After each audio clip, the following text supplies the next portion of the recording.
যখন বিপদে পড়বেন আপনি, তখন আপনি দেখবেন আপনার আশেপাশে আপনার কেউ নেই। আপনার আপনজনরাও আপনার কোনো সাহায্যে আসবে না। কিন্তু একমাত্র আপন হচ্ছে পৃথিবীতে মা, যে কিনা আপনাকে নিঃস্বার্থভাবে ভালোবাসবে। মা ছাড়া পৃথিবীতে আপন বলতে আসলে কেউই নেই। মাই হচ্ছে একমাত্র ব্যক্তি যে তার সন্তানের বিপদে সবার আগে ঝাঁপিয়ে পড়ে।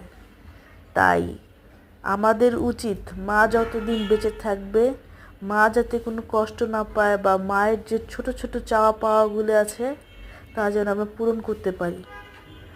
আর যাদের মা নেই, আল্লাহ সকল মাকে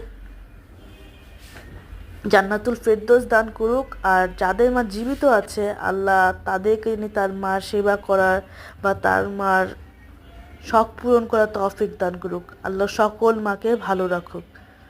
মা, তোমাকে অনেক ভালোবাসি।